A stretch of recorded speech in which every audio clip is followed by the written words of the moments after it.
Las aves son seres interesantes. Parece que poseen una mirada irracional, lejana y poco reflexiva en comparación a nosotros los mamíferos. Las aves aparentan responder a instintos muy básicos. Sin embargo, a pesar de nuestra opinión muy superficial, estos animales poseen una gran inteligencia, a tal punto que algunas de sus especies podrían competir con un perro. Juegan, resuelven problemas, migran y forman alianzas. Son seres muy sociables. También emiten sonidos, cantan, realizan llamadas de alerta y reclaman. Sus cantos pueden ser muy complejos, y lo hacen ya sea para llamar a una pareja o para alertar de una amenaza. Y su plumaje no solo les permite tener aislamiento térmico, sino también exhibirse, camuflarse o identificarse. Mucha gente, más allá de la ciencia de las aves, llamada ornitología, disfruta de la observación de estos animales. Una afición que nos conecta con la naturaleza y que puede ser una de las actividades más encantadoras y relajantes que una persona pueda hacer al aire libre.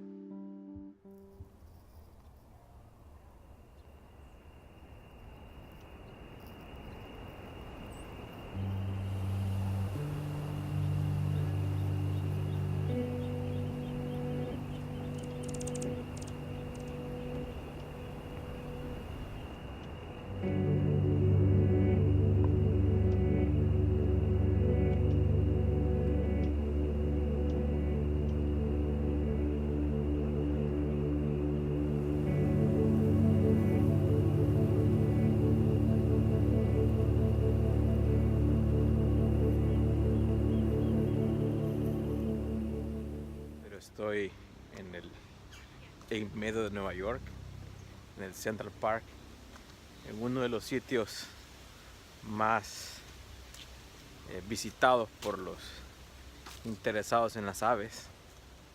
Esto se llama los Bosques Nortes y es un área que la verdad uno cree que uno se encuentra en un bosque y no en medio de la ciudad. Y el otoño entró con fuerza. Ya los árboles están cambiando, están botando las hojas. Hay bastante viento, así que tendré que usar el micrófono. Este es uno de los lugares que más visitan los que observan aves. Todavía creo que es posible ver los últimos pájaros que tratan de emigrar al sur. Y es un área bastante boscosa. Es uno de mis lugares favoritos porque uno aquí se siente como que si estuviera en una finca o en un bosque. El Central Park es uno de los parques urbanos más famosos del mundo. Es un rectángulo verde de un poco más de 4 kilómetros de largo por 800 metros de ancho. Estando en el centro de Manhattan, por el sur colinda con el Midtown, al oeste con el Upper West Side, al este con el Upper East Side y al norte con Harlem. Teniendo en cuenta que Nueva York es ubicada en la ruta migratoria de las aves que todos los años viajan del norte al sur y del sur al norte, el Central Park es un oasis boscoso libre de depredadores naturales. Por tal motivo, este parque es uno de los lugares favoritos para todos aquellos que gustan de la observación de pájaros. Para los amantes de la naturaleza, la observación de aves es uno de los pasatiempos más populares, que por cierto está muy extendido en los Estados Unidos, donde todos los años se publican libros, revistas y se fundan grupos de interés.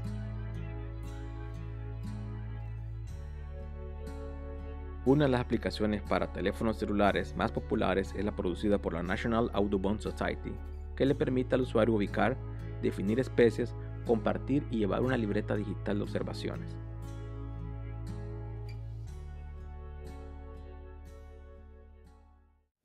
Pero este es de los sitios que más se conservan todavía en Nueva York, como debió haber sido toda la isla hace, 600 años.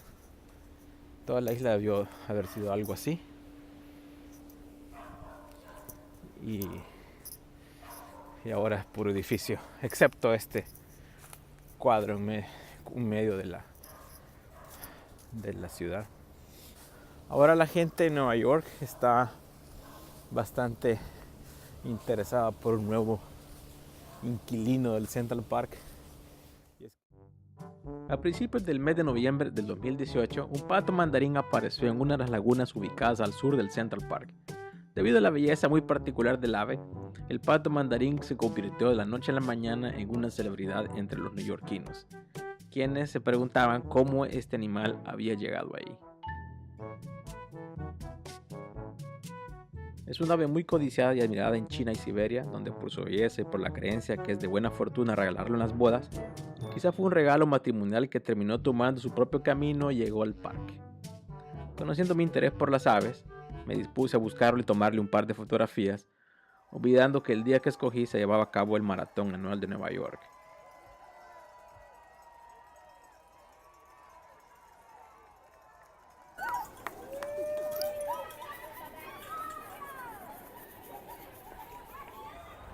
Está bastante lleno acá. Primero porque la maratón está pasando justo ahí. Y segundo porque el famoso pato está por acá. Cuidado con él. El pato debe estar por acá porque veo un montón de gente con sus cámaras. Ese animal se ha convertido en una celebridad. Ahí está toda la gente viendo el pato. Veamos si lo puedo ver. Hay bastantes patos. Están estos. Pero a la gente no le importan esos pájaros. Y parece que la gente está aquí con sus cámaras. Pero tampoco parece que se ve cerca. Pues no hay nada hasta el momento. Ya hemos estado viendo esta zona y lo que pasa es que hay mucha gente también. Ya esta es la orilla del Central Park con la Quinta Avenida y la calle 60. Y generalmente es tranquilo por acá, pero no es el caso de este domingo. Pues no he visto al pato. Lo busqué y ya la luz no está tan bien para grabar. Y yo creo que... bueno, aquí están unos, pero no es el que busco. Uno de esos parece que es... No, porque el mandarín es... Esos que van ahí. No es porque el mandarín es rojo. Bueno, ¿cómo no? Parece que sí. Parece que ese es. A ver. El que va atrás. Ese creo que es el pato. Y va para allá. Lo voy a buscar del otro lado. ¿Será o no será?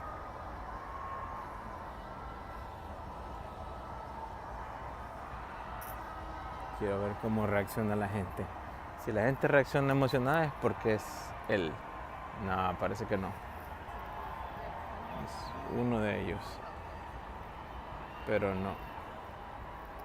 Lo que pasa es que con el ruido de todo esto, ahí se ven algunos escondidos en la costa de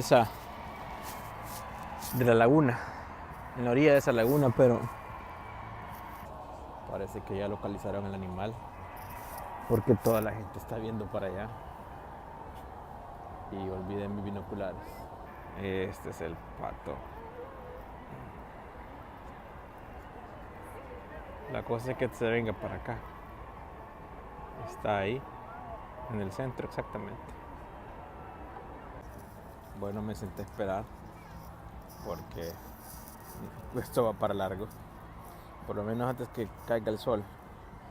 Ya cuando está muy oscuro creo que buscan refugio y entonces ya no aparece sino hasta mañana. El pato sigue en el mismo lugar. Es un poco gracioso porque toda la gente está ahí buscándolo y esperándolo. Ahí está el pato. Con una buena cámara se sale. Oh, that's beautiful. You should come early in the morning. I'll show you something I took it recently. Just, Ahí voy a enseñar las fotos que he tomado.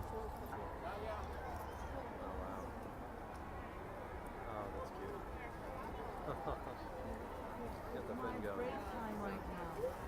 Thank you. Bueno, tuve que abortar la misión del pato. El animal siguió escondido allí en una guarida. En la tarde, pues como ya está haciéndose de noche, ellos buscan esconderse. Y también la temperatura ha bajado más.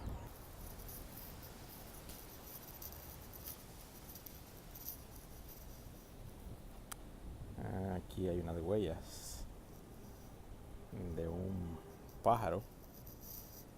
Esto podrá parecer una travesura inconsciente, porque parece que los pájaros tienen una extraña satisfacción por pararse en el cemento fresco.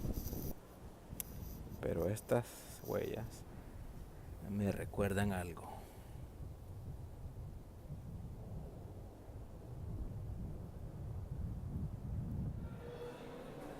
Dinosaurios. Este es un esqueleto fósil de Hypsilodon. Hypsilodon es más o menos como iguana diente de lagarto y tiene algunas particularidades bastante parecidas a las de las aves. Por ejemplo, vean las patas, vean las falanges, vean cómo tienen esas uñas, también las piernas y esa curva que hace del cuerpo, muy de ave. Lo mismo el cuello. Eso sí que estos dinosaurios pues tenían cola. Las aves actuales ya han perdido la cola. Las aves actuales solo tienen una pequeña colita muy reducida. Pero lo interesante aquí es ver el parecido que tenían con las aves. Este animal es, si le ven vamos a darle un momento, no es un animal carnívoro, es un herbívoro por el tipo de dientes que tiene. Este es un cráneo de hadrosaurio, mejor conocido como dinosaurio pico de pato, porque tiene una trompa parecida al pico de los patos. Si se fijan bien en la dentadura, obviamente no es un carnívoro, es un dinosaurio herbívoro. Y vean bien que los dientes son bastante parecidos a los de las vacas actuales. O sea que este animal era un animal adaptado a comer pequeños arbustos o a buscar algún tipo de comida en los antiguos pantanos de la era mesozoica. Y tomen en cuenta que esta trompa es una adaptación que los patos actuales también están utilizando para buscar su comida en los pantanos. Son uno de los dinosaurios que han sido mejor estudiados. Acá en el museo también hay aquí hay uno también pequeño y aquí está el ya adulto. Tenía la trompa de pato y la cresta. Entonces, a través del estudio de los fósiles podemos saber cómo eran estos animales desde la juventud o desde su niñez. Por ejemplo, aquí vemos una reconstrucción de uno de estos dinosaurios pico de pato, un poco más adolescente, digamos, y ya un cráneo adulto. Bueno, vean a la gente comparado con uno de esos dinosaurios pico de pato. Son probablemente unos 3 metros de altura. Ahora solo es esqueleto, pero si lo piensan que tuviera los músculos, los tendones, la piel y todo lo demás, pues sería un enorme animal. Y aquí aparece la reconstrucción de cómo pudo haber sido. Y la adaptación del pico para recolectar su comida en los antiguos lagos de la era mesozoica. Otra vez tenemos un dinosaurio pico de pato, pero vean, el fósil fue suficiente bien conservada como para que se le vean la piel. Algunos dinosaurios también se ha logrado ver la piel y se ha observado que tenían plumas, como las plumas de los pollitos. Por ejemplo, algunos tiranosaurios rex probablemente tenían plumas, un plumaje como los que tienen los pollitos que parece pelo. Otros sí eran plumas prácticamente como las que tienen las aves. ¿Qué pasó con este pobre? Bueno, murió. La forma en que está abierto es seguramente se lo estaban comiendo o fue mordido y luego algo pasó, probablemente quizás lodo, una lluvia lo cubrió y quedó cubierto por millones de años hasta que... No es que los patos actuales vengan del hadrosaurio, sino que, bueno, el hadrosaurio sería una especie de primo lejano de las aves actuales. Pero hay otras familias de dinosaurios que están más cerca de las aves actuales que los hadrosaurios. Y este sería como una especie de árbol evolutivo y de parentesco de las diferentes especies de dinosaurios. Aquí tenemos el estegosaurio, que por cierto es mi dinosaurio favorito.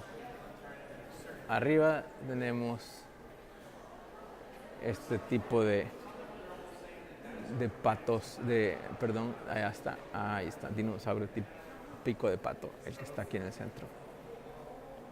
Y si se fijan bien, si seguimos el recorrido, vamos a llegar a un antepasado en común muy antiguo, de hecho del periodo Triásico, pero que si seguimos hacia arriba vamos a encontrar que aparecen los alosaurios y los carnosaurios y el tiranosaurio rex. Y junto al tiranosaurio rex vamos a seguir viendo la rama del carnosaurio. Vamos a llegar a los maniraptors y los maniraptors al Archaeopteryx y de ahí hacia las aves modernas. O sea que la ave moderna es un primo lejano del tiranosaurio rex y muy lejano de los dinosaurios picos de pato que lo tienen ahí.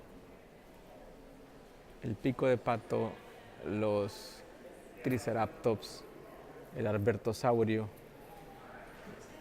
y los velociraptors pues eran contemporáneos, todos estaban en el periodo Cretácico, que es el último periodo de la era mesozoica, y los aves pues están bastante arriba. Probablemente las aves aparecieron al final del periodo Jurásico, aquí para arriba. O sea que las aves tienen bastantes millones de años con nosotros y sobrevivieron el impacto, el Chicxulub. La prueba fósil indica que las aves provienen de los celosaurios.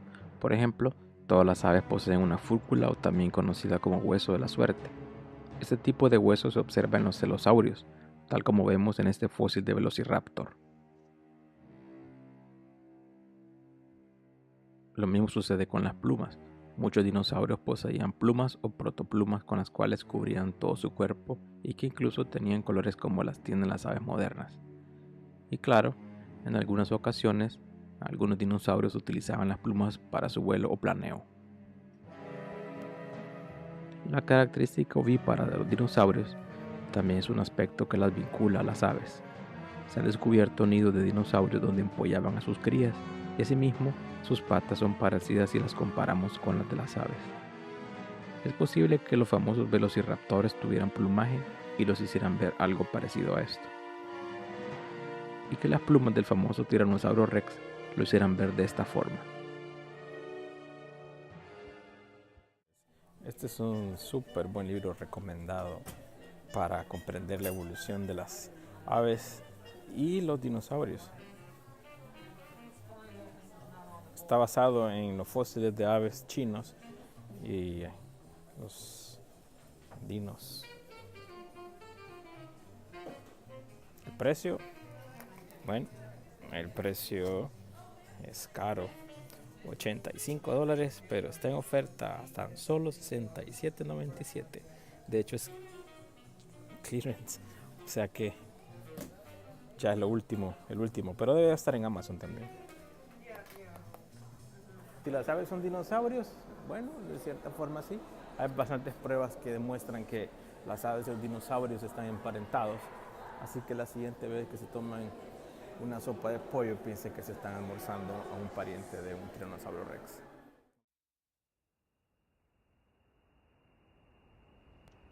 Después de mi visita, el pato mandarín se escondió por algunos días como suele hacerlo, y aunque regresó, hasta el momento no he vuelto a la laguna para tomarle fotografías. Es una tarea que todavía tengo pendiente.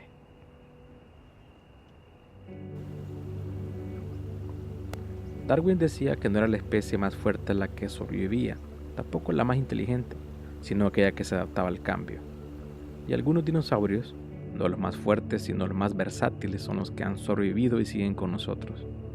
Ya no son aquellos gigantescos monstruos que forrajeaban en los antiguos pantanos, ni los feroces cazadores de las grandes dentaduras. Hoy, los dinosaurios duermen discretamente dentro de esos pequeños saltarines que todas las mañanas nos saludan con sus cantos y nos maravillan con sus ágiles movimientos.